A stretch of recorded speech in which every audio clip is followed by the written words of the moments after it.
All right, good morning again, everyone. I am Commander Towers, the one Navy officer on faculty here. I was given two directives by Lorena. One was to do an effective job of teeing up Major Price, and the other one was to stay religiously on time. So by my standards, I've got 3 minutes to get through this, but I will do my best. I want to just reassure you that as I tend to kind of gloss over some of these things, they are going to be revisited and drilled down into more detail with Major Price. But again, the intent with this was to just tee up some of the ideas of what we're driving at as a faculty and how you all will be actually playing a key role to help us drill down these points and these ideas with our students. For those of you who have been with us before and had students, this will not be new to you, but hopefully there's some of you here who are actually fairly new to the idea and what it is that we're trying to accomplish. So here's the agenda. Driving everything that we do in our program are these CAMI requirements. And actually, if you're familiar with CAMI at all, they're our accreditation body. They have actually, over the last few years, taken a lot of their lead from what we've been doing in the Army-Baylor program, which is a great thing. We're kind of on the cutting edge of this idea of implementing more of a competency-based approach to our didactic training as well as our residency program. Just a very basic idea of what competency means: combination of skills, knowledge, and attitude. There are a lot of people who are very book smart, but as you all know, get out into the real world becomes very difficult for them to function. So we're trying to, as much as possible in the didactic year, give them the knowledge. And as you know, again, it is more of a drinking from a fire hose approach given the time constraints that we have, but still be helping them think about how to actually apply. Take the knowledge, move to that application level so that once they get to you, they're at least a little bit more into that mindset, and then certainly as they're transitioning through the residency phase of their training, they'll get more and more of that. All based on this idea of Bloom's taxonomy, if you're familiar with that. We live kind of down here in the didactic world. We're moving up to here. Senior leaders are operating up at this level, so it really is a continuum, and we're moving them along that trajectory. Here's just a couple of examples of what a competency at the application level looks like versus a knowledge level. And this will come into play certainly during our oral boards tomorrow as we ask questions. Some areas we target more of an application level at the end of their didactic year. Others are more of a knowledge level. But in any case, again, moving toward that synthesis and evaluation, all those things at the higher level. Are all of you familiar with the JMESI competency model? Is anyone here not familiar with this? Okay, that's fine. That's fine.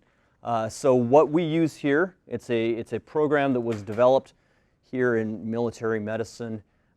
Standard 35 competencies under 7 competency domains. All of these are listed here. And again, Major Price will go into more detail with this as it ties to how we evaluate these things. But the idea here is that rather than just having students traditionally go through an academic program and say, well, you passed all your classes, that must mean you're a good healthcare administrator. We've moved beyond that, and we're trying to put a little bit more meat on that and just say, okay, what does it mean to be a good healthcare administrator? Different programs have different competency models that they use. Ours just happens to be this one, and as you can see, some of them of the competency domains are specific to us, military medical, and a lot of the other ones are more general in their nature. I believe that Lorena has posted these or has made this electronically available. I would highly encourage you to pull that up. I don't see Lorena in the room, but we'll make sure that you can access this. It's a relatively short document, but it goes through each one of these competency domains and their associated competencies. The competencies that we are using for this class that we're boarding tomorrow, they're using the 8th edition. They've actually created the 9th edition. Largely the same, although they've added one additional competency in the domain of high reliability organizations. That's something that we hadn't previously taught. We've started teaching it, but for those students who are coming to you, they were taught under the 8th. Even so, don't hesitate introducing high reliability concepts when you're training them. And then there were just a couple of renaming of other things, but largely the 8th and 9th editions are very, very similar. Here is all 30 36 of the competencies under the new 9th edition, if you're interested in seeing kind of how these roll up. And what you'll see if you look through that document, there's the domain, there's the competency, and then there are, what do we call them, behaviors under each one of these things. There's no possible way we can board all of these things, but certainly as you're thinking about students in your programs, how to shape that residency experience, you can use these as a guide to help you find good experiences for them, find good projects that can link back to some of these things. And you'll never be able to cover all of these effectively, consistently all the time.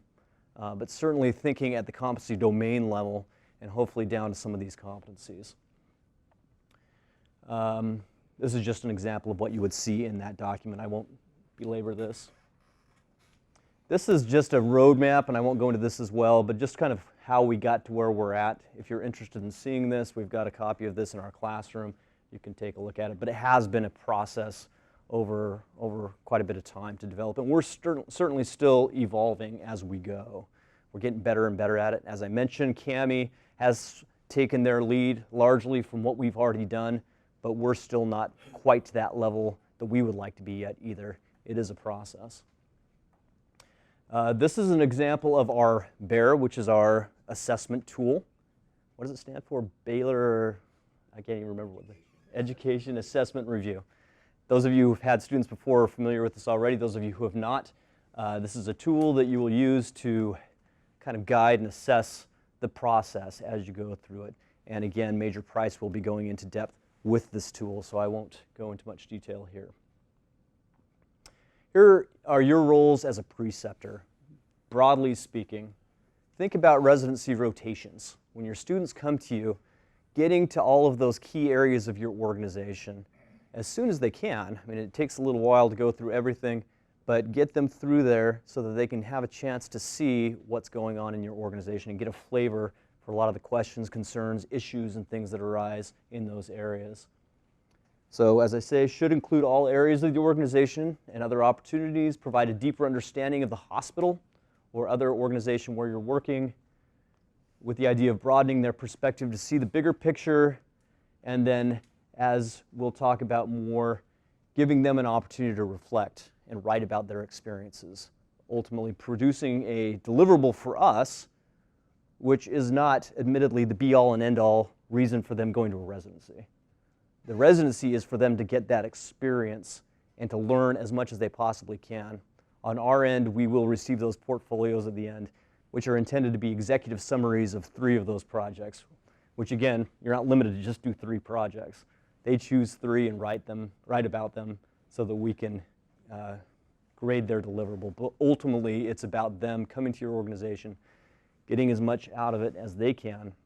And on the flip side, for you all, we don't want it to be a burden on you. We would like to send students who are going to be there to help your organizations grow as well. So hopefully we can maintain that symbiotic relationship as well. So as they're in their residency, you might be thinking about, okay, how do I get them to the application level at least on some of these things? What does that mean? Well, they demonstrate the appropriate use, for example, of Six Sigma tools, Lean Six Sigma tools. Are they able to take a bunch of pieces of information and interpret and make recommendations from them? Can they think about recommending and implementing change? Those kinds of things. And you'll see, we've got 52 students. They're going to run the gamut as far as their confidence, abilities, and things like that. But at the same time, everybody has room to move along that continuum. This is an example of the competency tool, the BEAR, that again, Major Price will go into, just kind of what it looks like. We've already talked a little bit about the idea of the portfolio, what they're going to be doing. Ultimately, it's all about tying back again to those competencies, coming up with projects that will push them.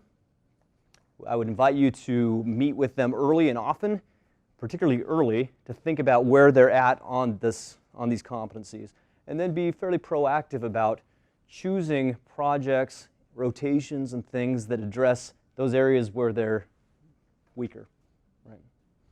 All with the idea of helping them grow. And that's going to be something, it's natural to go into an organization and say, well, I'm really good at HR, I love this, and I'd love to do some projects. That's fine, as long as we're not exclusively doing things that play to our strengths. just like anyone else. And really, that's all I have to tee up major price. Are there any questions at this point that you have about any of these things?